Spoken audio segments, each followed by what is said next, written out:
I think I just wanted to be loved unconditionally. If you're able to get a mentor. So investing in myself by way of being a lifelong learner. Being high value is a lot of unnecessary things every day. Staying in education and keeping my mind right is how I've overstepped poverty. Not everyone's on your side. Not everyone's fighting your battles. You have to fight those battles. Overstepping poverty. Overstepping poverty. Overstepping poverty. Overstepping poverty. Overstepping poverty. Overstepping poverty. Overstepping poverty. Overstepping poverty. Overstepping poverty. Overstepping poverty. Hello? I'm overstepping poverty right now. Welcome back to Overstepping Poverty, the podcast that provides you with tips, tricks, and hacks in overstepping poverty. My name is Daquan Brooks, and I'm here with my co-host Zacchaeus Shaw. How you doing, Zacchaeus? I'm doing good, man. It's a beautiful day outside. It's beautiful to be here with yet another special guest, somebody that we always run into. We see him all over the place. He's doing big things, but we never have really got a chance to sit down and talk, so I'm super excited to have him here today. I completely agree. You know, a lot of our paths have co-aligned in the past, and of course, where we're going in the future as well. So it's only right for us to have this special guest on the podcast and really discover more, not only about ourselves, but also about our special guest as well. Yeah. But before we get into our special guest here, I have to know, Zacchaeus, how are you doing though? Like, mentally, physically, how are you doing? I'm good. Right now, today, last few days this week, I feel like have been good. I feel like there's a ton of changes that have been going on in my life for the last few months, especially with bringing Xavier into the world and not getting any sleep, those type of things. Definitely a battle, but I'm blessed, man. I'm so excited, like I said, to be here today to interview. This is the second day in a row that we're getting to sit down with a guest of ours. And I just leave these conversations and these moments feeling so much better, like just so much energy. So excited to be here. How are you? I'm good. And I just kind of want to piggyback off of what you said there of one, just being blessed. I mean, I think every single day, just having the opportunity to do what we do, and have the platform that we have, it's a blessing, you know, and there's one thing that I always try and remember and remind myself is that this can all be gone tomorrow, you know, so I have to live, you know, just in the moment today, and just be grateful for everything that we have and everything that we're getting in life, and everything as far as what we're putting out there to help other individuals as well, just to even have that opportunity to do that. So blessed there, but also, you know, we keep bringing it up and it's not it's probably me, but we're 3 months away before I fully grow my family, you know, having a little boy, and I know you keep trying to get the name out of me, but it's just not gonna happen, so stop asking. I can't even get a letter. You can't even get a letter. Can't even get a letter. No, I gave you a letter. I said it's one in the alphabet, right? yeah, that's true. I gave you multiple. So but yeah, anyways, you know, I just want to get into today's episode here, and just really get into and engage in the conversation that we have for our listeners here. So why don't you bring our special guest in? Well, like I said, and like you just said, we have a very special guest. He is a fellow Yote. Go Yotes. Go Yotes. Let's go. He has a nonprofit called Hurdle Life Coaching Foundation, and he does a lot of work helping people reintegrate into the community and really become successful people, because everybody deserves second chances, and he does so much more than that, but that's something that really is making a difference in our community. And I'm happy to introduce Terry Liggins. Yes, sir. Yes, welcome. Yes, welcome. Sir. Let's go. All fired up. Yes, sir. Welcome to the podcast. Like we've been talking about, we're so excited to have you on. Yeah. You know, we feel like it's important to have you on with a lot of the things that you're doing and a lot of the experiences that you've had and how you've persevered through a lot in life. So thank you. I just got to ask, what is your favorite thing about downtown Sioux Falls? Because I see you everywhere in downtown Sioux Falls. Yeah. Dressed to impress every single time too. Oh, he Like has I get a lot of compliments of my apparel and what I'm wearing, but then I go out and then I see this man. I'm like, dang. I'm like, I need to get a little note out of his wardrobe. Right. So I love it. I love it. I appreciate it. Well, I live to inspire. That's one of the things that keeps me, in my discipline to make the next right decision. And I didn't even know that right and wrong can be subjective, but there is a moral right and wrong, depending on your faith and spiritually, there's a right and wrong. Yeah. And I believe in doing my best to make the next right decision because I believe my example is the greatest message that I can send. Absolutely. And so I live to inspire. And so if it's through fashion, so be it. You know, right? But I definitely look to model wise and healthy decision making as well. So as you mentioned, with my work as a life coach and a career coach, I come alongside of people who have a history of making poor choices and dealing with those consequences, and then how I get to come alongside of them and help to reevaluate their beliefs, their preferences, their environments, and then to help people to make good decisions moving forward. I love it. I love it. There's one thing that I have learned in life, not for all people, but for most people, as come age comes wisdom, right? Yeah. So I'm assuming that a lot of this wisdom you have kind of grown into. Yeah, absolutely. So I want to take it back to kind of where you started. Like, obviously we weren't all perfect when we were younger or anything like that, right? There's always a growth period. But I want to know what yours is. Where'd you come from? Where was home before home? Now? That's a good one. And I remember the question you asked me about downtown Sioux Falls, and I'll just say quickly that what I enjoy about Sioux Falls, the community, is how it's growing and how diverse it is. And I think that reflects well in the downtown as well. Absolutely. You see the different type of businesses that are now down there and the different type of new initiatives that are happening. I think that Sioux Falls as a whole, downtown reflects it. It's growing and it's diversifying. So, love getting down to La Luna Cafe. And over to Swamp Daddy's. I was there today. And so those types of things I think is a marker that makes me proud to be here in Sioux Falls.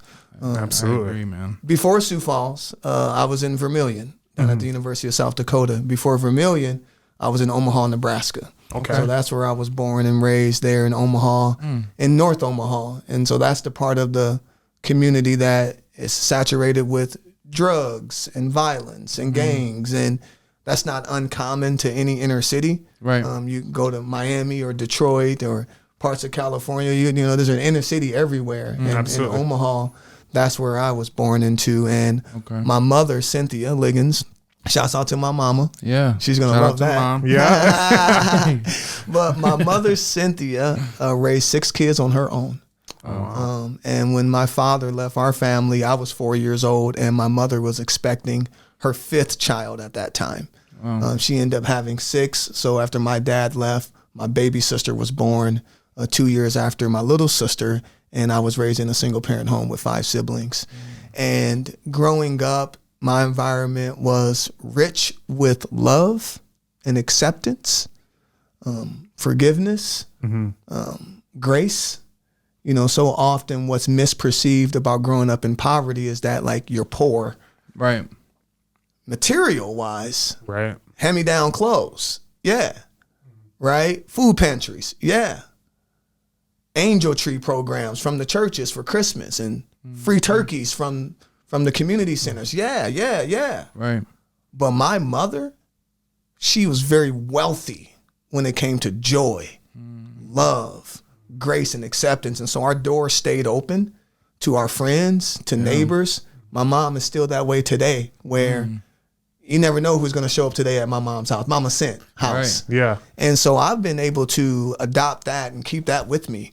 This hospitality, this welcome you into my world. And I find that as a leader, that willingness to invite people into the space with me has really helped me to grow kind of the notoriety and the visibility that I have today. But that started with my mother and her heart. Let me ask you, because I want to dive into that a little more, because it's interesting you say that. I thought about that recently, how, it's just kind of the struggle, right? People go through the struggle, but what really makes us who we are. It's the struggle, right? And not all times are bad.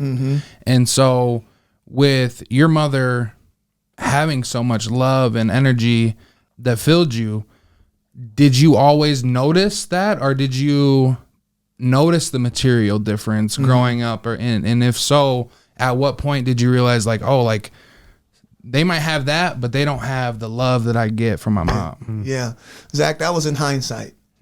Going through it as a 7 and 8, 9 and 10-year-old, I very much felt the poverty. That was the hand-me-down clothes, the shoes from Payless. You know, I'll be honest, the roaches, the mice, right? You know, kind of that infestation of sorts that was with us as a family in those ghettos, those projects. I grew up in projects. And so I felt that, right? And when I went to school, I was treated from what I looked like, not based on where I came from. And so I have a history with being bullied and picked on and going to so many different schools as a youth. You know, my mom, we moved around a lot. I actually ended up going to like 17 different schools in 18 years. Wow. And there was a very tumultuous time when I was 10 and 11 where I went to 3 different 4th grades and 3 different 5th grades. So that really ballooned that number. But that was at the time where my mom decided to leave an unhealthy relationship. And so just to layer on some more of my childhood, for the first 10 years of my life, my mother was dependent and had a substance use issue with crack cocaine. And, you know, she had her own reasons, like everybody do, to kind of deal with stress and the way that it was. And her and my aunts and some of my mom's cousins, they were all kind of victims of this crack epidemic. And for the first 10 years of my life, my mom was a user, but my mom was always a good person. And there came a point where she said she got sick and tired of being sick and tired. And the person she was with at that time made a promise to her that he didn't keep as it pertained to a Christmas tree and our Christmas. And my mom said that was enough. And she packed us up and took us to a women and children shelter when I was 10 years old. And I spent 90 days in a homeless shelter as a 10-year-old boy, not knowing I was homeless or what my mom was really going through. But during that time, I went to 3 different 4th grades and 3 different 5th grades.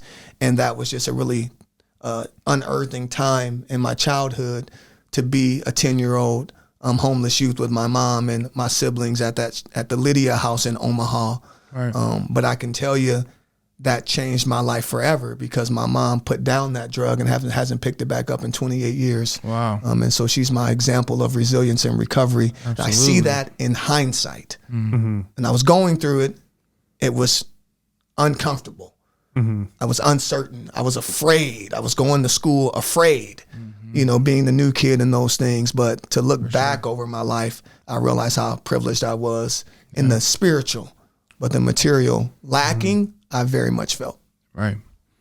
No, that's powerful, because I think there's people that will be listening to this that will be able to relate to a lot of that and feeling like they didn't have what other people had and knowing what was going on at home, but going to school and not necessarily opening up about those things, because what happens at home stays at home. And what, you know, and that's how it was for a lot of people. From that point, getting into middle school, getting into high school, you ended up getting to college, you know, amongst all these things and all these odds and statistics that said you wouldn't. Getting through middle school and high school can be hard for anybody. What was that journey like, navigating those tough years, coming from where you were coming from and still getting the opportunity to further your education? Yeah. Well, because of my environment, you know, not having a dad there, my mom working those 2 jobs, I was very unsupervised. But when it come to middle school and high school, I was essentially making my own choices after school. Because my mom only had a short window between her full-time job and then going to work as a cashier at the local candy store. So if I wanted to see my mom, I went to the candy store to see my mom. Otherwise, we were able to roam. And growing up in the inner city, that's dangerous if you're roaming alone. So, you know, you find a place to belong. And in inner cities, those are gangs. And you join a gang for belonging and for safety. So I ended up, you know, gang affiliated, and you know, that comes with the culture and choices and decisions, and most of the time you end up in juvenile detention and on juvenile probation. And that's exactly what happened to me too. And I look back over that experience with gratitude though, because my juvenile probation officer required that I get involved in extracurricular activities. Okay. And so now here it was, I was, 14 years old, went through a diversion program, then ended up on probation, and I got required to do sports or something extracurricular. I love it. And it was when I was a 10th grader at Benson High School in Omaha that I made one of my first basketball teams. I hustled my way on there too. I was scrappy. I wasn't clean. I was gritty. Like it was the hustle that they saw that I had. I actually made the team as the 12th man on a 12th man roster, and beat out somebody who was on their freshman team who they likely would have kind of grandfathered in. But my heart and my hustle, they's like, we want him on the team. And so I ended up making the basketball team. And then after that was the track season. And I had never ran track. And I go out there and figure out that I have a gift called hurdling. So much so that I became the school record holder for Benson High School in the 300 intermediate hurdles. Went to state, and my record still stands there. And then end up earning an 85% scholarship to the University of South Dakota, where I competed and completed my degrees there as a first-generation college student. So does that happen without juvenile probation? Probably not. No.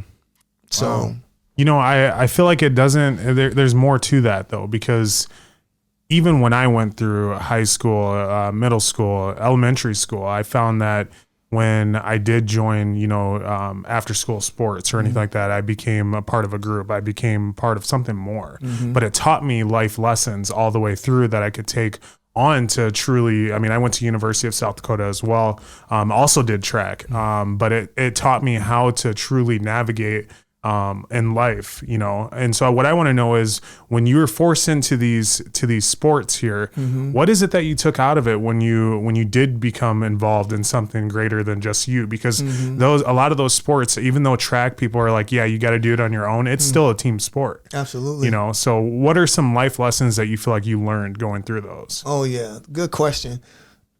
The big thing for me outside of like character that comes from athletics and team building and setting goals and believing that you can accomplish it, right? You never know who's going to be the victor heading into this competition. Right. And really, it's the person who wants it more is going to end up being victorious. Skill matter, but I'm big on who wants it more. The dog. And so I developed a lot of go get it from being in team sports.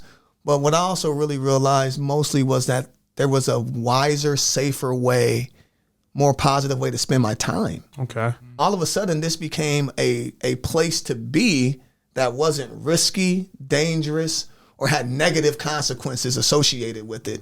I started to realize that this was a better place to spend my time than leaving school immediately just to go possibly get into God knows what and likely some trouble. Absolutely. And so what it gave me is really a detour from the regular options that are available to an inner city kid with no supervision at home. Give you structure. Yeah.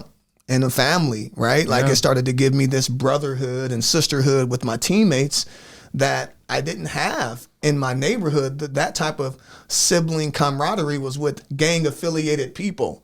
Right. And so now I had positive people doing positive things. And I was really fortunate that the people in my neighborhood saw that I was involved there and I was skilled there. And they encouraged me to really breathe into my identity as an athlete. And so I was really guarded by my gang association to say, stick and stay with that athletic plan, and it ended up working out for me. I love that. And I appreciate you sharing that, just because there are a lot of people that are going through this exact same, toughness, that environment where they're earning for someone to have their back, to be like a brother or a family member, or just kind of have some guidance, of course, on that. I was one of those kids, and I found out that sports, you not only did you again learn life lessons, but then you also brought in family that you would take throughout the next 4 years of your life on that. And so for people that are listening, of course, and you're looking for that next place to go, right after school.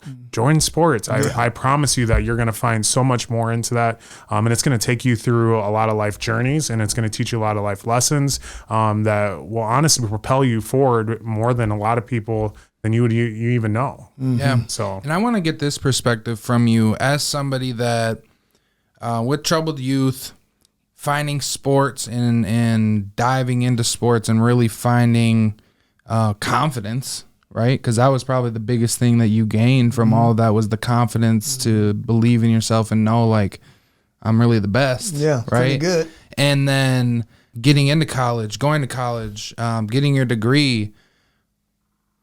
That transition that we see from most athletes to life after sports, though, is a tough one for a lot of people. What was that like for you? How did that transition from sports to no longer being considered, a collegiate athlete or taking your athletics any further? What was that like? Yeah, I think it was for me like it is for most, which is very confusing. Okay. Especially as an athlete. You put so much of your identity into athletics and even the desire to take it to the next level, that when that doesn't happen, which is more times than not, most student athletes are met with this identity crisis. I think for me though, Zach, I saw it as a vehicle. I necessarily didn't want to go pro as a track athlete or need that level of arrival to that status. Right. And now it helped that I was winning a lot of races just in my varsity association. I was, at USD, might as well just say it, I have 9 individual conference titles, 3 team titles. Wow. 8-time national qualifier, 6-time All-American, all top 5 finishes for those All-American finishes. Wow. I got 5th, 4th, 3rd, 2nd twice, and my senior year I became a national champion hurdler for the University of South Dakota. So I had a nice, give me some. Right, let's go. I love it. Right? So I had a nice dose of victory already, right? And so for me, after college, it wasn't like more victory athletically. It was like, okay, life. And for me, I didn't mention this yet, but it's worth mentioning. I became a dad at 15. Wow. Okay. That was another one of those, in my childhood that shaped me is my oldest son. I have 3 children today, 23, 19, and 10. My oldest was born 8 days after my 15th birthday. Wow. And so even going into college as an 18-year-old freshman, first generation student, I've always had this extra level of responsibility and obligation for legacy and role modeling for my son. And when I finished my bachelor's and master's in athletic experience, I had a 10-year-old when I was 25. And I was faced with real life bills and challenges as a single dad. His mother hasn't been in his life. Part of his story is his mother disappeared. And then his maternal grandparents disappeared, all within the first 3 years of his life. And so he belonged to us in the Liggins family. But while I was in college, he was with grandma. And then I moved him in with me when I was 23 and he was 8. And I finished grad school with my son and I got help from my family. But when I was 25, after my master's degree, I had a 10-year-old with 10-year-old needs. I had real bills. And it was hard to find my fit and my place in the world. Right. My first job out of college was not in the realm of the things I studied. What did you graduate with? I graduated with a bachelor's in criminal justice and leadership studies, and then I have a master's in nonprofit administration. Okay. And my first job out of college was as an insurance agent. Okay. And I did 10 months as a life and accident producer, and learned a lot about, financial earning potential and all these things that, grab a hold of a lot of newly emerging professionals out of college. And it was a great experience. But in that time in my life too, because I wasn't making ends meet, I also was presented with a get rich quick opportunity from a couple of friends of mine. And what happened in that moment was my red flags didn't go off because it was illegal, because I grew up seeing illegal activity all the time. I grew up seeing people taking shortcuts for fast money all the time. And so when I got asked to do that, and then I'm in my situation of desperation right out of college with the promise of we wouldn't get caught, I went for it. And we did get caught. And my story is so colorful because after a bachelor's degree, a master's degree, a national championship, I found myself federally indicted and ultimately surrendered to federal prison in the year 2015. And I got out in 2016 here in Sioux Falls to start my reentry and my recovery. Wow. What a journey. Just up into that point, to add in the responsibility of having a child, getting through all of that, and then being hit with another thing that probably felt like your life was over at that point. Right? And mentally, can you tell us what that was like? Hell? Yeah. On earth? I mean, there's no greater, scarier feeling than the federal government looking for you, right? For a not positive reason. When the U.S. Marshals are looking for you, they don't stop until they find you. Right? They'll go to your mom's house, your grandma's house. They're going to access that database that has a lot of your information, and they don't sleep until they find you. Wow. Once they want you. Right. And I was terrified under federal indictment.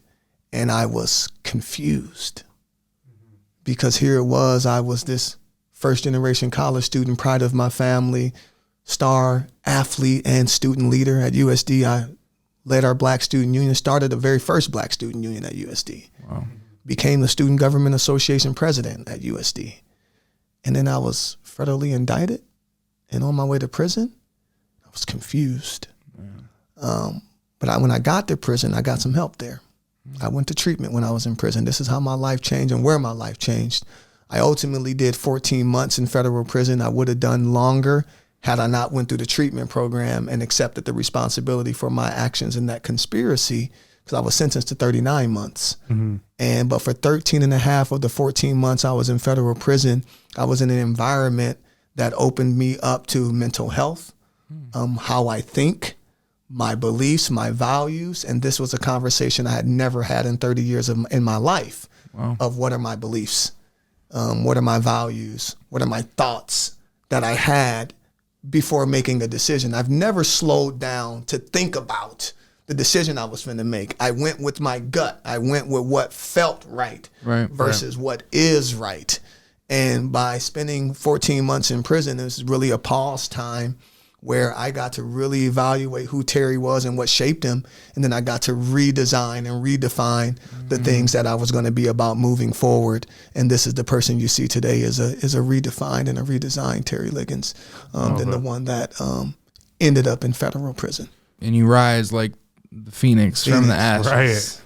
That's a beautiful. Right. So, after that, of course, did the crime, paid the time. Now you're no longer in prison. I just have to know, what was it like putting the pieces of puzzle back together, to reshape, reinvent, to have that motivation to come out of prison, to know, like, you know what, this is a new life. This is a new start. Yeah. I'm going to start it today. Yeah.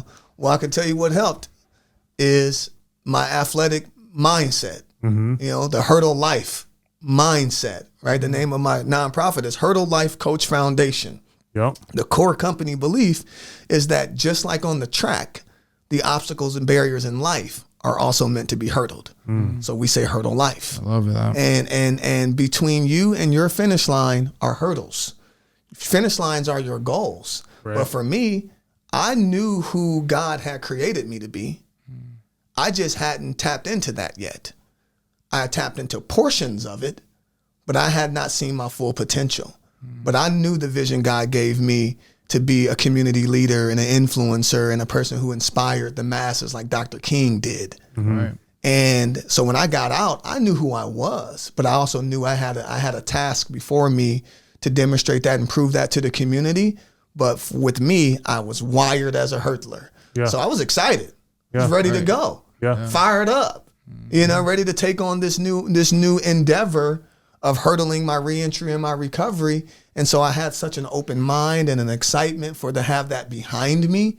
And then I was able to just come into this community get involved in some of the right nonprofit organizations like Face It Together, Sioux Falls, that provides peer-to-peer recovery coaching support. People who have had addiction and recovery challenges, they live that experience and they can hold space with you. I still have my coach today. I still go to see my coach today at Face It Together. And then another program that really shaped it up for me was called Genesis Mentoring Program. And that's offered through the Community Outreach Center, which currently today I actually sit on the board of directors. Wow. So I go from being a participant in their mentoring program for justice impacted adults to going through this process, growing in community and sitting on the board of directors. Wow. But it was in that program that I got my very first mentor in my life. Wow. At what age? 31. Okay. So all this time in my life, I got these coaches and people that were there and could give to me, but I was never the type of fertile ground that would let those seeds plant. I would let all my relationships be transactional with my teachers and coaches. No one ever got the full Terry. All that time in college, people probably got 20% of who I really was. They just got the student, the athlete, and the leader. They never got the person. And for the first time in my life, when I was 31 years old, I met a gentleman who's in my life today still, a guy named Jack Marsh. Yes, sir. Who doesn't look anything like me, twice my age, and happenstance to be in a room with me at a mixer, and we connect and we collide. And he was the board chair at Face It Together when I met him. So then after I meet him at this mixer, I go back to another advisor. I'm like, hey, I just met the board chair of the nonprofit I volunteer at. He says, Terry, you need to go back over there and ask that guy for coffee and ask him to be your mentor. I never did either of the two in my life. But that's a code in this community. Right. Out to coffee. Right. My then mentor or advisor knew that, C.O. Powell, rest his soul, said, go back and ask that gentleman for coffee. I go back over there and say, would you like to go to coffee with me next soon or something? He's like, how about tomorrow? Yeah. So then I sit down with this guy. Like I said, he looks nothing like me, right? So he's a white guy, white hair. We're sitting at this coffee, and I'm like, will you be my mentor? And then I didn't know what I was asking for. And then he's like, he looks at me and goes, I'll be your mentor under two conditions. One, you can't bullshit me. I am looking across at someone who I believe no way can handle the depth and the weight of my dark places. I'm like, you don't even know what you're asking for. You don't want me to bullshit you? There's no way you can handle my truth. And he says, the second thing he says, I want to formalize the program and I want you to go and apply to be a Genesis participant because I'm a mentor there. I followed his guidance. I got into the program. This man has completely transformed my life and continues to transform it by teaching me things that I didn't get taught when I was a kid because my dad wasn't there to talk to me about the importance of consistency, integrity, honesty, courtesy, sobriety. And so mentorship completely transformed and helped my recovery and allows for me to be part of the way I am today because of Jack Marsh opening my mind and melting the barriers on my heart that I had when it came to men because when I was raised by a woman and so I could trust women. Men I guarded but through my relationship with Jack, that guard came down and then I became way more open to other men being advisors and mentors to me along the way. But getting out, that's what did it for me, is learning recovery at Face It Together and then getting a mentor at the Genesis Mentoring Program. That's beautiful. That's beautiful. And we can't just, Jack is here today. There he is. Jack is here today. He's here. And it's awesome for you to tell that story because when I pulled up here and he's parking his van, I didn't know there was going to be somebody with you. So I was excited about that. And then for you to share that story and express how important he has been to your life, I'm sure that fills his cup, makes him feel amazing, as it should. So kudos to him.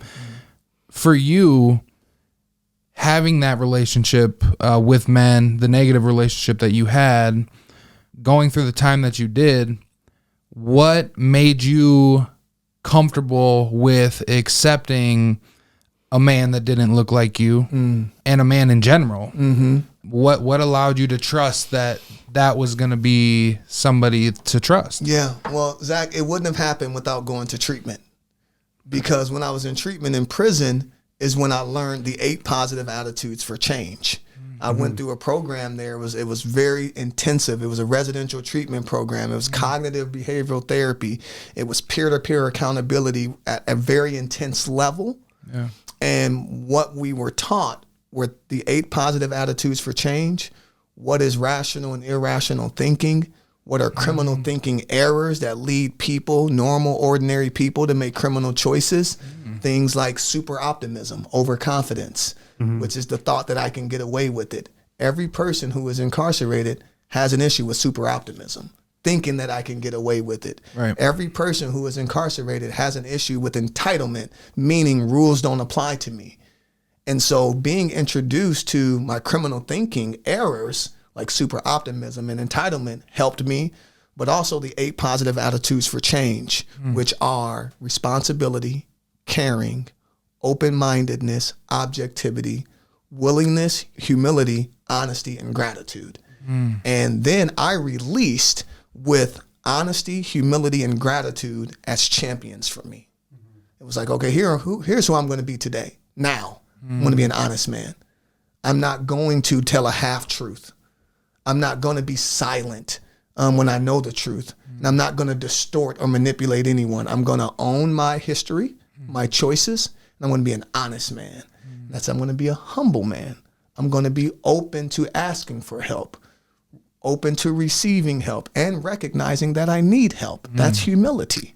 And then I'm going to be grateful. I'm going to be grateful in all the things that I do. I'm going to thank people for their time. I'm going to thank people for anything that they do for me that they don't have to do for me. Right. And so when I met Jack, I had humility, which I didn't have. And guess what else? I didn't need it as a student athlete.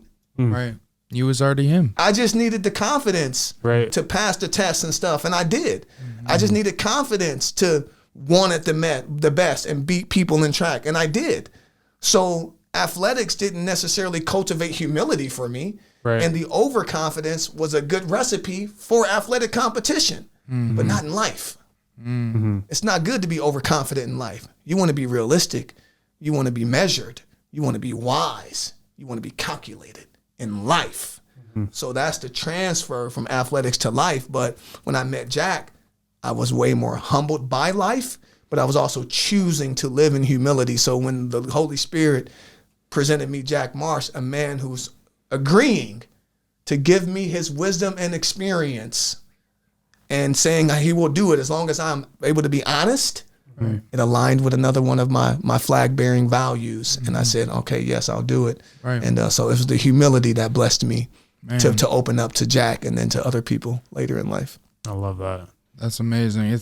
The journey is just so crazy, and I love it. And that's one of my favorite things about this show is getting to hear people's journey. Because if you told somebody all the things that you have gone through to get to where you're at today, most people would have written you off. And I'm sure a lot of people did write you off. That was another thing that I wanted to just touch on before we move on from this is when you were going through that and you found yourself terrified, they're searching for you. They're hunting They're looking me. for you, right? After being at the top, you were the guy. You were the guy at USD, and people looking up to you, and everybody knows you. Everybody wants to be around you, be your friend. But as soon as something like that happens, it's distant or it's complete silence, right? What was in particular that? Do you have what was that experience like? Did you feel like the world turned their back on you at that point? Did you feel? What did you feel about that type of situation? Being an inmate in prison it's a reality check like none other. And it's a good thing. Even today now, as a advocate for justice reform and support for justice impacted people, I don't have an issue with incarceration. I have an issue with how we incarcerate. And I think there's some reform that can happen in the physical environments and education programs. But every person who is in prison or jail made a decision and earned their spot. in that jail and in that prison. And that level of accountability, Zach, when you take that, it allows for you not to blame anyone else for why I'm here. Now, you don't get that day one. Right. Day one, you're still pointing that finger outward. You're still blaming the people who, told on you or, got you involved. But really, when it comes down to it, it's the choices we make in life are the reasons that everything happens. Yeah. People say everything happens for a reason. It's true, but it's also the choices that we make in life is the reason that everything happens. So I chose that association. I said yes to something I should have said no to. Despite my environmental conditions, despite my loyalty to friends, or despite my childhood that didn't wire me to say that's illegal, we shouldn't do that, I still chose to do it.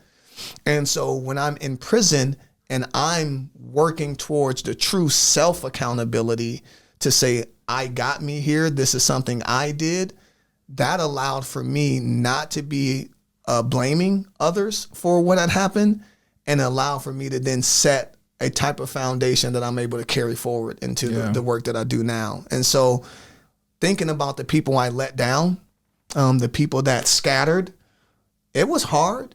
It hurt. I was sad. I cried. There's people that are still recovering from my decision to do what I did and end up in prison. But what's out of my control is in God's hands. And I am not in control of how fast or quickly someone's willing to forgive or reunite with me. I can control my own forgiveness of other people and give grace to other people and understand where they're coming from and accept that they choose not to associate with me anymore. See, a prayer that I believe in says, God, grant me the serenity to accept the things that I cannot change, the courage to change the things that I can, and then the wisdom to know the difference. So when some people decide that they no longer want to associate, Lord, help me to accept that. Help me to accept that. And so it was hard losing a lot of the support and reverence that I had. But I'm committed now today to earning it back, however long it takes. And who comes back will come back, and I will celebrate them, and it will be a joyous reunion. And for those who still need more time, I'm praying for them, and I hope that they're praying for me. You're doing a lot of things currently to earn that back. I truly believe that you are a staple of our community. Thank you. You're doing a lot of things for people of color, but not just outside of just people of color, but just, again, the community. Thank you. On that. So I do just want some of our listeners to know more of what it is that you have going on in the community today. Whereby I'm excited about a few things. I'm, the CEO at TLC Services. And so at TLC Services, our mission is to equip and empower difference makers to mature in exceptional leadership. So what I've done over the last 19, 20 years in leadership practice and study is come up with what I believe constitutes mature leadership and exceptional leadership. So much so, I applied for a PhD program at USF and got in. So I'm actually going to be starting to pursue my doctorate in leadership studies, and I'm going to do my dissertation on what constitutes mature and exceptional leadership. Good for you. So I breathe and bleed that into my mission statement at TLC. And so I get to facilitate groups and work with corporations and their teams and their staff and provide executive coaching and group coaching around leadership maturity, exceptional leadership, and communication. And I've been doing that for 4 years. I also incorporated and started the nonprofit Hurdle Life Coach Foundation. We have a premier program called Change. It stands for Challenging Historically Accepted Notions for Greater Expectations. It's a spirit that I came up with as a first-generation college student that allowed for me to say, you know what? Even though I was born into a single-parent home and I had a mother who was on crack and I became a dad at 15, I can challenge the historically accepted notions on my life for greater expectations, and I'm going to finish college. And then when someone said you should do grad school and I didn't know what it was, I said, I'll give it a go. I got in and I finished grad school. And I demonstrated to myself that I could challenge the historically accepted notions for greater expectations. And so when I started the nonprofit, I had an opportunity to create programming. I called it Change. And so now in the Change program, we provide group coaching to teenagers. We've done 2 youth programs already. We've graduated 18 students from that program. We just had our last graduation at the end of October. My friend Sheku Bannister serves as a co-facilitator with me in that. I have an executive assistant who supports me in administration. And how much pride do I have to go from a guy who was in diversion to starting a nonprofit with a group, with an organization, and now running a diversion. Right. Yeah. It's amazing. It's beautiful. That is. And knowing a little bit about Sheku, his story kind of aligns in a similar way. So first I want to thank you for all the work that you do. We both were in criminal justice. We all three of us graduated with criminal justice degrees. And I think all of us had a different perspective of what that was and why we went into it, with a lot of the same ideas on what we want to see out of it.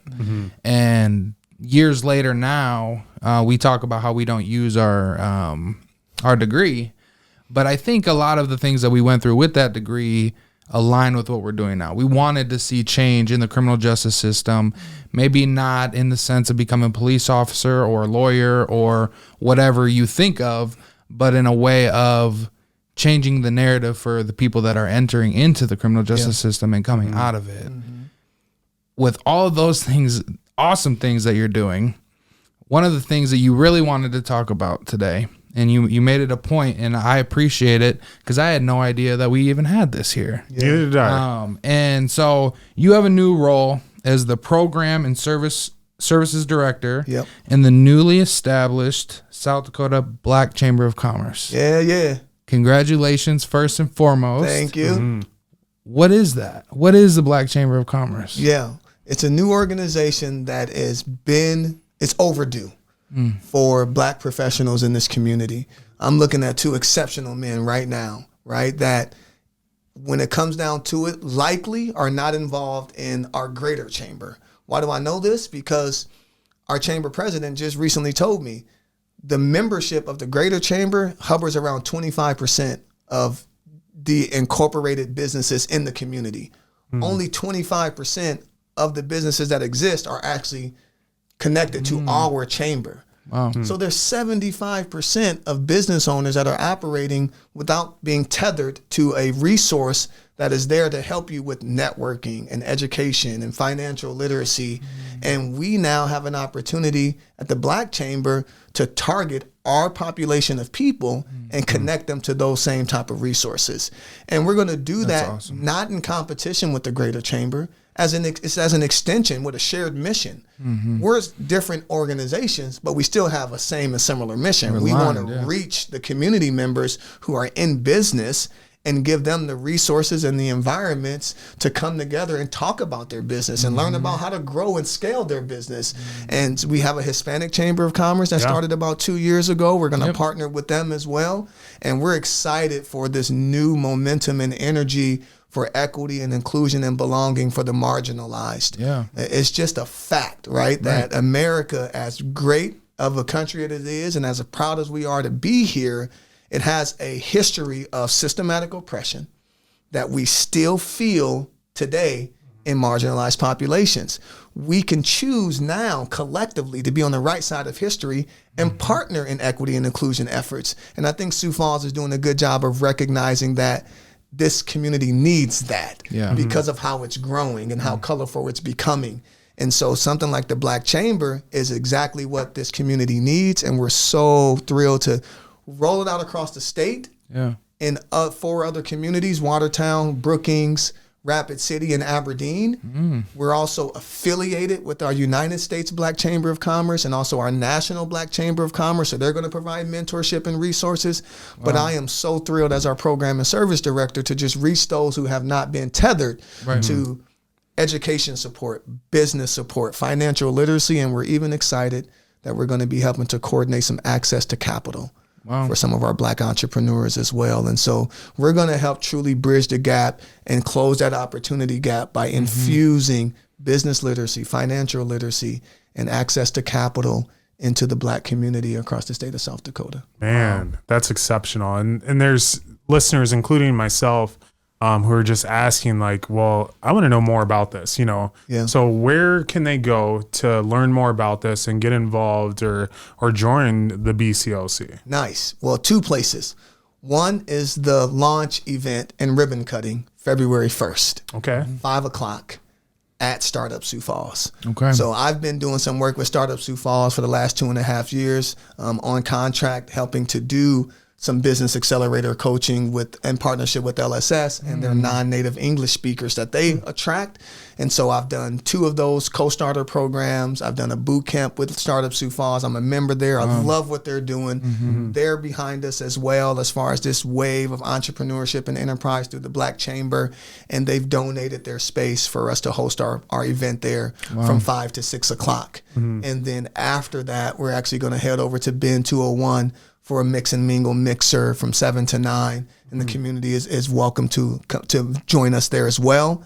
I will also say our emails are up and active. And so you can reach me at programs@sdbcc.org. We also have a president, a vice president of finance, a director of communications for our 4 core member executive team. But the emails are up. The website is up. It's just a splash page right now, but you can go there, sdbcc.org, and see the splash page and the invitation to the event. But we are here now in South Dakota, and we are announcing today on Overstepping Poverty. Yes, sir. And that's exactly what we're going to do in our community, is help people overstep that. Let's Absolutely. go. Come on now. I love to hear it, man. Yes, sir. That's exactly what, it reminds me of when I started, because I got into insurance too. So a lot of the things that we've done are very similar. I love it. But when I got into insurance, I was at New York Life, and I've told this story before, but I'm sitting in the office, and they have the $1 million table people all on the wall. And that's people that had like $1 million in sales or commission or whatever in 1 year. And I'm sitting there, and I'm looking along the wall. There's like 3 columns and 3 rows. And I'm like, dang, there's nobody that isn't white. And I feel like a lot of times we feel bad for ourselves in those moments, like this ain't fair or whatever. But my thought at that time, and it was when I was just getting started, was like, so that means that there's a whole community that nobody is reaching. And there's a whole community that the reason they're not reaching them is they may not know how to reach them or how to communicate with them. And I also found myself going to Chamber of Commerce meetings when I was starting with New York Life, and it was hard. It was hard to get in, especially if you've never been in a setting like that, to really get out there and meet people and network the way that you really need to. So to have something like this where it's a hub, it's a place where you're going to be able to go there and see people that look like you. And I think that's important because, like we just said, there's a whole community of people that need our help. There's a whole community of people that need the service. It's not that they're not capable of doing these things. They just may not have the resources. And they want it. And they want it. And they will benefit from it, right? And so 100%. there's need, but there's also desire, and then there's benefit. And the community benefit from supporting any entrepreneur and enterprise, let alone those in the margins, is going to constitute us seeing a community in the way we want to see it, where everyone is thriving and leading and the community is safe, right? For me, one of my frustrations, I'll just be honest. We lift up Sioux Falls and we acknowledge it for some of the amazing things it does in building amazing new buildings and new residential options and new cuisine options and, restaurant and food and safety.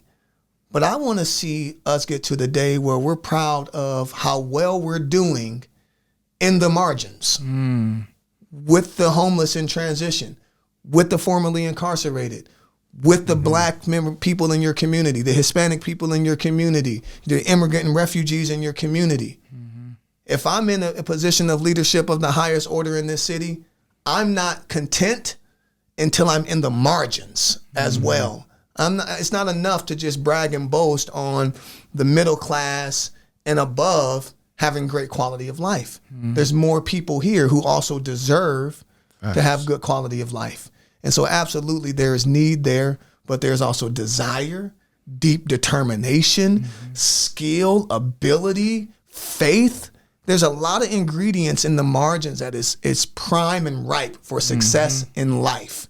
Right. And entrepreneurship and enterprise is one of those vehicles that we can bring into the margins, and we will, and we are bringing into the margins, and it's going to benefit the entire community. Let's go.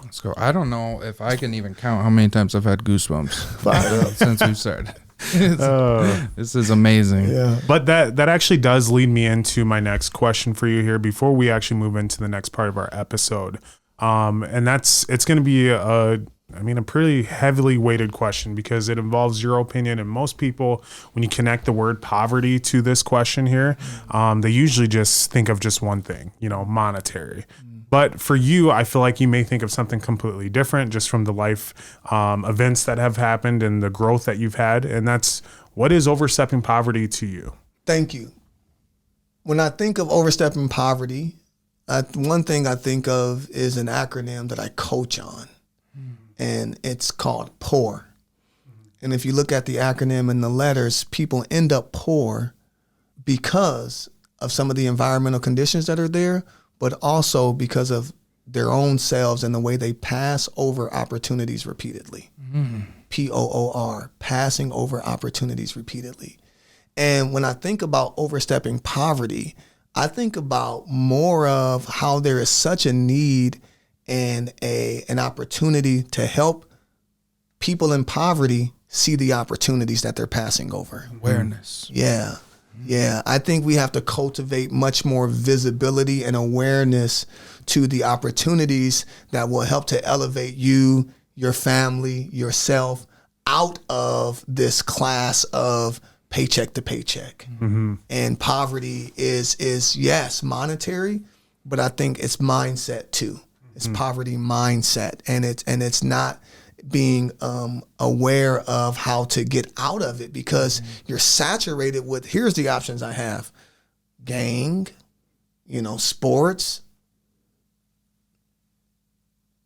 Anything else here for me in the inner city? No, right? Really. But now what happens when a Black Chamber of Commerce comes into a community and introduces teenagers to entrepreneurship and let them know that, hey, your gift as an artist and the way you're designing those sneakers, do you know what it means to be a graphic designer? Do you know what it means to, merchandising, right? When you have a musician, a singer, right? Our community is full of rich cultural expression, fashion, music, entertainment, and beyond, right? Financial literacy, all type of stuff.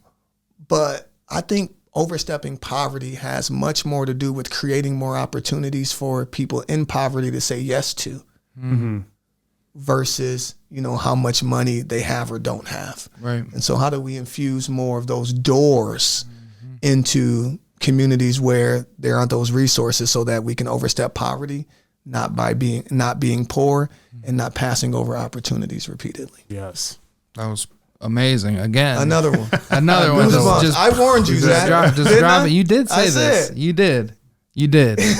And I appreciate you sharing all of these things because I just know I can just feel it. Yeah. Right. Like I can just feel it. And when you talked about, when you mentioned when there's a Black Chamber of Commerce and they're taking these young teenagers and just speaking life into them and pointing out the opportunities that they don't see so that they can see that there are more opportunities.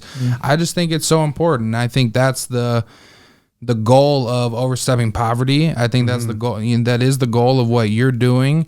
And it often starts with the youth, and it often starts with just a change of mindset and just being able to instill that into our community. Now, what does it look like when my kids are 15, and what opportunities are they going to have because of something you're starting now, right? So and I think it's powerful. Daughter. And my 10-year-old daughter who motivates me, and your child that's on the way that we don't know the name or can't get a letter for.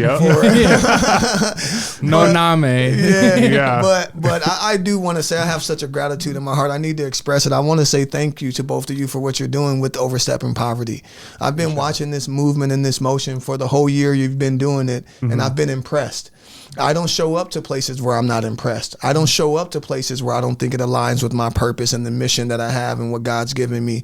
And I have such a validation right now being here with both of you and Overstepping Poverty and what it is that I'm going to be able to continue to maybe to offer down the road, down with our South Dakota Black Chamber, and paying attention to this podcast and making sure that we're doing everything we can to help people overstep poverty. Like you just said it, we got the same mission.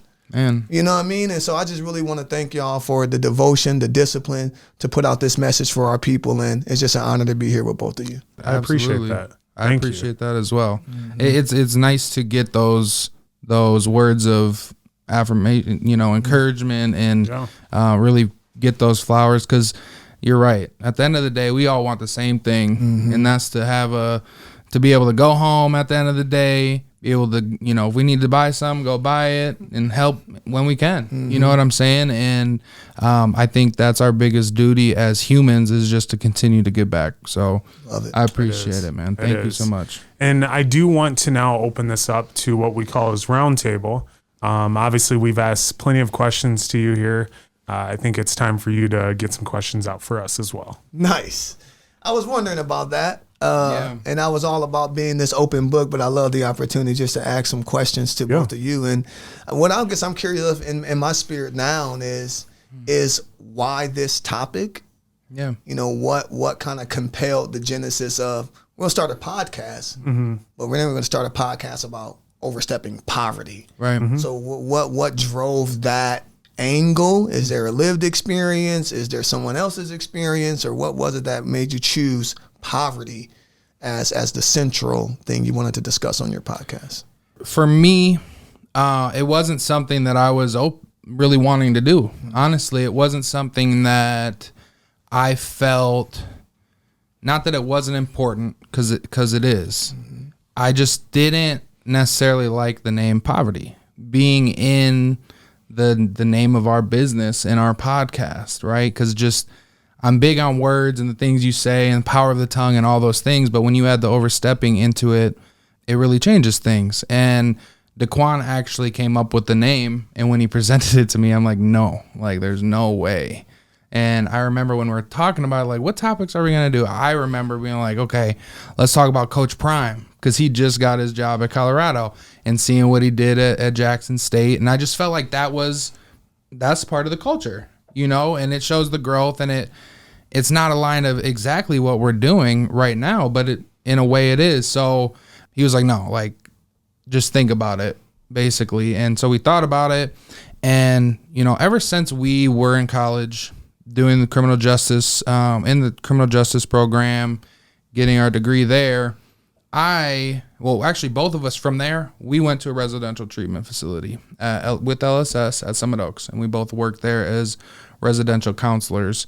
And that's with kids 10 to 18 that live there. It's basically a jail. They don't have doors on their rooms. They have to ask to use the restroom, and we have to unlock it. That's what it is for them. And I remember, for me, at least, life experience, one of the biggest reasons why I even wanted to, do criminal justice and why I wanted to become a lawyer at the time is because my cousin growing up was always in trouble. He was always in the system. And I noticed that he didn't have, he had a dad, don't get me wrong, and he always had nice clothes, looked good, everything. But I knew he didn't have the structure and the upbringing that I had with my family. And so I would see him and love him and see all the struggles that he was having. It just had something on my heart, I think. And with Daquan bringing the name up of Overstepping Poverty and tying that all in, it's always been something that has been important to me. I just never knew how I would make a change and make a difference in this realm. And honestly, I didn't know that it was going to get to this point. Yeah. When we started, it was us doing 10 topics. We did a series, basically, the first 10 episodes on the things I was learning, and we were learning from the book Think and Grow Rich, essentially. I know that book. And so when we start talking about the power of tongue, and I'm telling Daquan about this stuff, and he's like, dude, what are you even talking about? And he starts to read it and learn it, and he's like, like, dang, like this stuff is powerful. So from there, we just wanted to teach people, like, these are the things that you can, think about, the words you're saying, small things like that, your mental health, your physical health, the people that you keep around you, accountability, vulnerability, all of these things. And it got to a point where we were like, we can't just be the only ones talking about this anymore. Like, there's so much more, like, people like yourself can give to us and to the people listening and to the world, that it would almost be selfish for us to be doing it just ourselves. But what are your thoughts on that? Yeah. I mean, I agree with a lot of things that Zacchaeus said there. Just even thinking about the name Overstepping Poverty, there's one thing that I knew. I knew that, one, if we were going to have this title, we were going to get grief from it, because people look at where I'm at today, right? And they see the things that I have and they associate those things, and they're like, well, what do you know about poverty? They don't know about my growth, though. They don't know about the story that I had before this. And so that's what Overstepping Poverty is. It's you not hiding those bad moments, those hurdles that you had to get over. It's teaching and telling people that, like, listen, even though you're going through this stuff right now, tomorrow's a different day. Tomorrow you can hurdle this, you can get through these things in life, you can become a better person. But a lot of people do not associate that when they just start seeing you driving a nice car, or they see that you're wearing nice clothes, or anything like that. They just automatically just think, you know what, he's got it all. But my vision on this here is to teach people that we need to look back and we have to embrace our journey. And when we embrace our journey and we tell our journey, the authenticity of it will teach people that it is okay to go through those things, but it does not need to dictate what you're going to do tomorrow, or who you're going to be in the future. So that's what Overstepping Poverty is. I mean, it's the knowledge base, it's the education on it. It's not just the monetary things. It's, you said it, poverty mindset. It's truly knowing that poverty is so, it's more to it than what people just place on it. There's so many different opinions and things that can go to it, and your understanding of poverty can be completely different than mine. But that doesn't mean that you're wrong. It just means I have to have a different perspective, and I have to learn that overstepping poverty means that I need to let more information, so I can truly take the next step in overstepping poverty. Yeah. Oh, I love that. I'm inspired by that. I love what you said. I'm thinking about the is it the rescue I'm thinking of?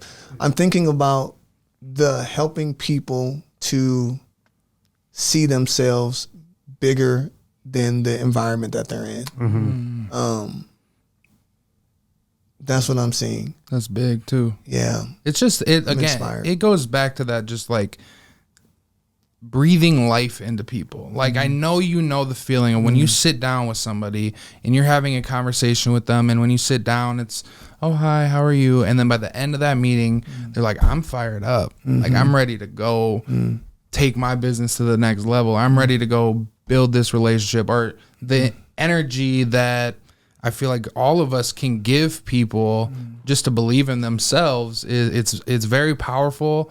And I tell my wife about it. Like, when I get done meeting with certain people, there's so many sales meetings I've had with like potential clients, and we don't even talk about sales at all, because it's like, honestly, like, I'm here to help you buy a house, but the conversations that we're having right now, the connection that I'm feeling right now, it's bigger than that. And that's the power that Overstepping Poverty has. That's the power that you have with all that you're doing. And that's the power that you're bringing out of the people that are listening to this, the people that you're coaching. You know what I'm saying? So it's awesome. Yeah, we got something big and special here. I'm starting to find myself at a loss of words, and that's not often that occurs. Right. But I'm really just thinking about, and maybe that's my next question, right? Is where do you see this going next? Because now that you're here with a visionary leader, I've got some ideas, right? I'm like percolating some stuff, man. Yeah. And it's just like, as I'm stepping into my new role at the Black Chamber and programs and services, I think about the mentorship opportunities that we can pair young people with to see this. Seeing is believing. That helps, right? Faith is enough too, but seeing also drives a level of confidence in people.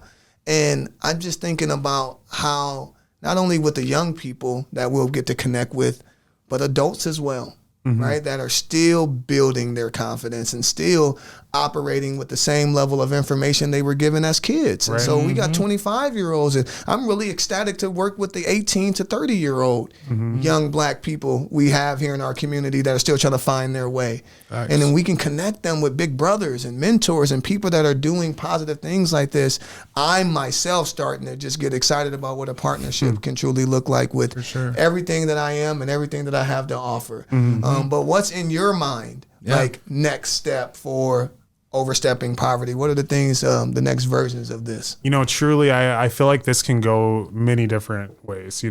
Obviously with the podcasting side of things, we're doing exactly what we wanted, what the vision that we had is to, again, have people like yourself on to give their story and teach and tell and speak life into existence for other people as well, for them to learn from it. But also just the name Overstepping Poverty, I feel like a lot of people can relate with. They can attach on to that. So as you know, we do have multiple different sister companies that we work under on the umbrella of Overstepping Poverty, LLC. That's our OSP Productions.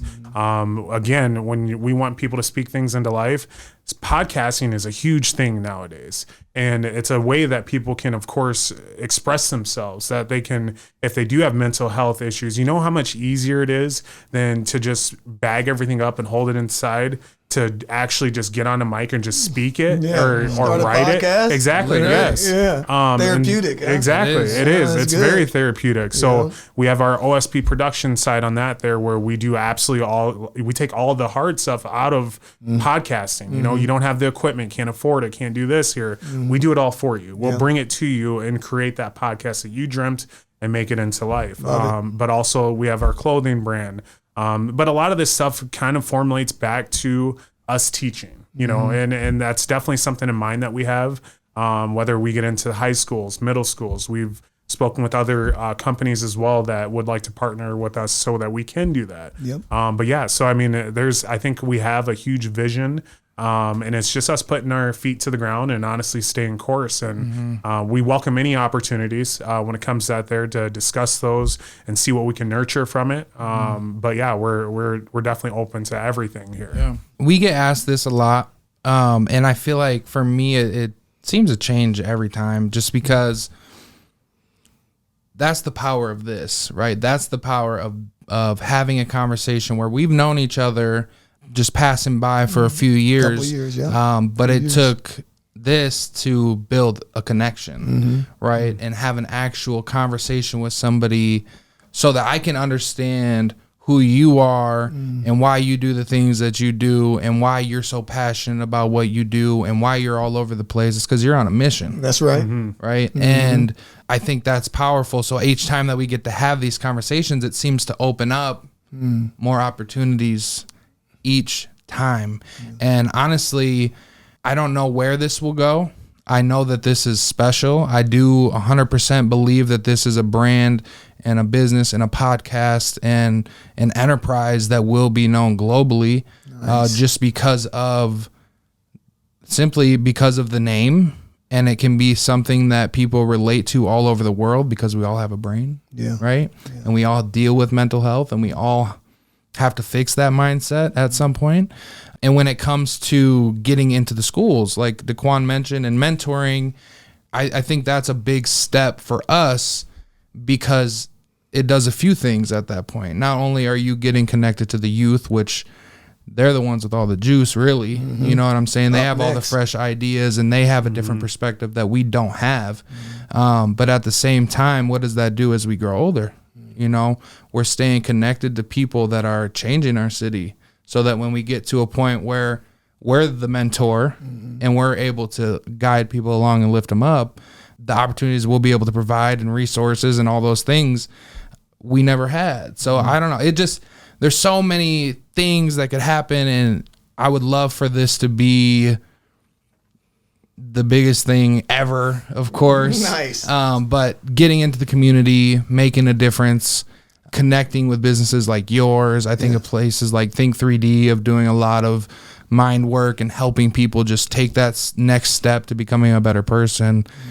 When you give, they say you give, you're going to receive that, tenfold or, So as long as we keep giving, the rest will take care of itself, Man, I'm on board. I got one more? Yeah. I get one more? Let's do it. So I'm thinking, and I think you was telling me I'll get to maybe end with some tips or tricks or some hacks and stuff. Absolutely. I'm thinking to myself as I'm getting to know my new friends and brothers, along your journey, when we talked about mentorship, and I imagine that maybe there's some mentors in your life or people that you're mentoring now. I'm curious as I'm getting to know each of you, like, what is, like, I don't know if it's one or two things, but like some of the best advice you've gotten to get through this thing called life, on your hard days when you're ready to give up and throw the towel in, or you're asking yourself, is it worth it anymore? Like, whose voice do you hear that keeps you going? And what is it that they say to you? What is it that you're telling yourself to keep on going? Or said differently, what is some of the best advice you've gotten to keep you positive, optimistic, and just going after goals in life? When I got to New York Life, I met this man named Alex D'Agostino. He was the managing partner, and he's who hired me. Yeah. And he had an amazing story, and I was just, he was a great teacher as well. But he told me a few things, and I think about them, not every day, but pretty often. One of them is more sales, and it's, if somebody is agreeing to meet with you, there's something that you have that they want in some capacity, whether that's friendship, whether that's information, whether that's a business partnership. There's some reason. People aren't just wasting their time, right, to go meet with you for no reason. So there's always something. If they're agreeing to it, you got your foot in the door. The other thing is that he taught me, and it goes a lot with life insurance, but think with the end in mind was something that I think in society today, people don't think long-term enough. And, whether it is people making the wrong decisions that end them up in jail or prison, oftentimes it's short-term thinking. And I think just having that mindset of thinking with the end in mind, understanding that where you want to be, what you want to be, and what you want out of life is not going to happen today. So you need to build those blocks to get to where you want to be. Other than that, I watch so much YouTube and different motivational speakers, and Bob Proctor is somebody that I love. One of my favorite quotes from him, and it's super simple. If you can see it in your head, you can hold it in your hands. Nice. And just the power of manifesting that and seeing it and feeling it. It's powerful. It's powerful. It is. All right. So I don't know why I had a brain fart there, but the two things that I typically live by is, one is going to be, people don't care about what you know until they know that you care. Exactly. And then the other is just as far as when it comes to relations with people, they seldom often will remember what you said, but they'll always remember how you feel. Now, I'm in sales, so when it comes to person-to-person aspects and relationships, I truly do my best to make sure that I'm fully in the moment of creating those. Just because, of course, even though the sales is done, when my customers walk away, I want them to know that our relationship that we have doesn't just stop at the dealership, because that's not just me. That doesn't define me. And so for people that are listening and they work for these companies, and you're thinking about $1, right? You cannot put $1 on a person. It's just something that, there is no amount of money that can, if a person leaves and it goes away from this world here, there's no way that you can buy them back, right? So that's my main thing, is like, when you are creating and cultivating a relationship, make sure that you give your all to that, whether it's your attention, your time, just be there, be in the moment, So that's my two things there. So love it. Yes. Thank you. But that does actually bring us into yours now. There we go. Those 5 tips, tricks, and hacks that you tell someone in Overstepping Poverty. 5 tips, tricks, and hacks to overstepping poverty. How's that lead in? Oh, man. It leads into it. So here's what I'm thinking. The first thing I would advise is to believe that you can overstep poverty. You talk about the book Think and Grow Rich and Napoleon Hill. I read that book, and one of the things he says, and he's renowned for, is that whatever the mind can conceive and then believe, it can achieve. And you said it differently. If I can see it in my head, I can hold it in my hand. So the first thing to accomplishing anything is telling yourself that I can do it. I can overstep poverty. I will overstep poverty. I am overstepping poverty.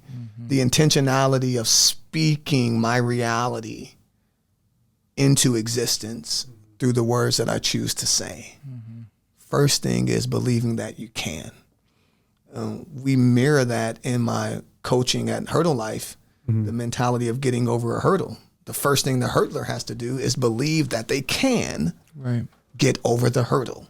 So it's how I start every coaching environment and experience is first building belief that you can. Because it is also said that if you think you can, then you will. And if you think you can't, then you won't. The choice is up to you on what you choose to believe. So the first thing is believe that I can.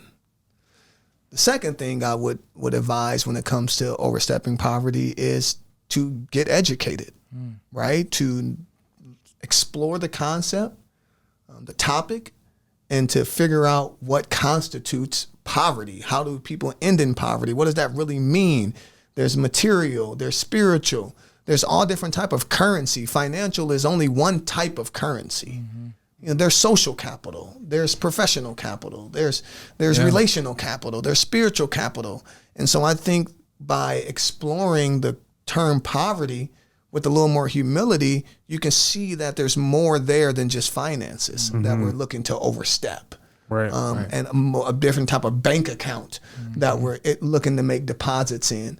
I'm telling you, for me today, as an entrepreneur and business owners, it starts with my spiritual bank account. The first thing I'm going to be able to what I focus on first in overstepping poverty in my own life is my spiritual bank account. And how do I get deposits into my spiritual bank accounts? Through prayer, through devotion to scripture, through having people around me who are speaking life into me as I battle my insecurities, because we all have insecurities. Every human being, no matter their financial bank account statement, they're a human being and they battle insecurities.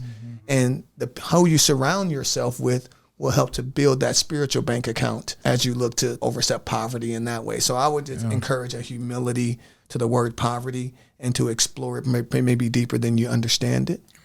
Third, I would then encourage to understand how finances work, right? There is a deep ignorance in our community when it comes to financial literacy, financial products.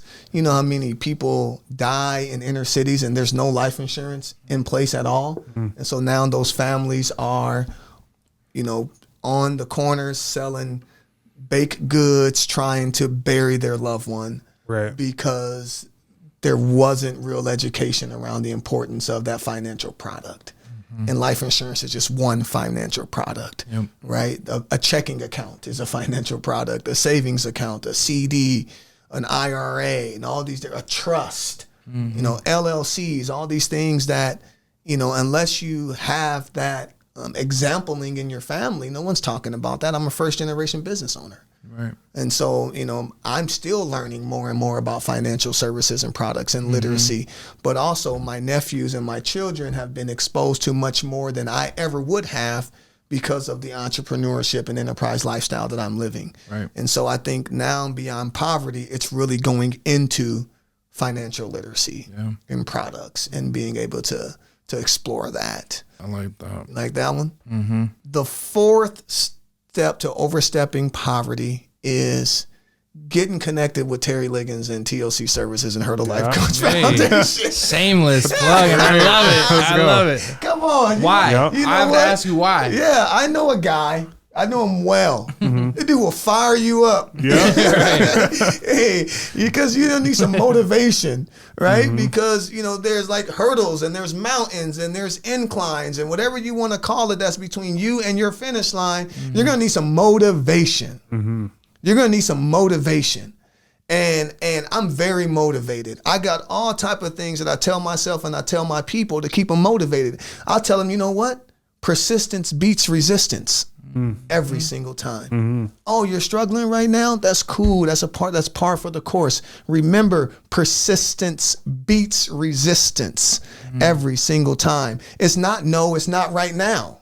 right? It's long-term thinking. It's begin with the end in mind. You can do it as long as you believe you can. Hurdle life. Say it with me. Hurdle life. Say it with me. Hurdle life. Hurdle life. And I'm on my clients and and I'm firing them up to give them the type of resilience and confidence you need to beat doubt, to beat fear, that voice, to beat intimidation.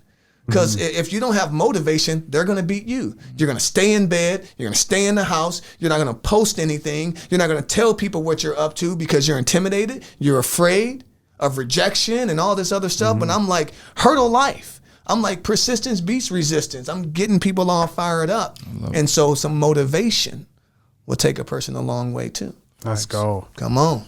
Right? Persistence over resistance. Every single time. I love that. Yes. You need to put that on a shirt. I know. I need to get in the merch game. Yep. Absolutely. Yep.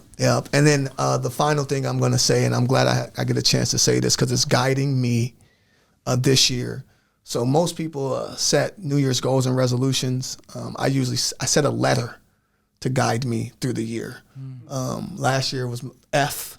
And I was about friends and flexibility and flying and, you know, just all through F. This year I'm pushing P. Okay. The song Pushing P. Yep. Yeah. But I'm taking it from the industry and I'm giving it to the kingdom. And I'm pushing P by pushing prayer first. Then also peace. Second, purpose, progress, and praise. And the thing, what I'm saying is I want to encourage people to pray. I'm not going to tell you who to pray to or what to pray about, but get in the relationship with the Spirit, with the Creator. Get into relationship with the Creator and ask for some clarity on what you were created to be. Yeah. And you can also ask in prayer for the things that you don't feel you have and you possess, right? Prayer taps you into the supernatural. And so I'm pushing P all year long. I'm starting with prayer.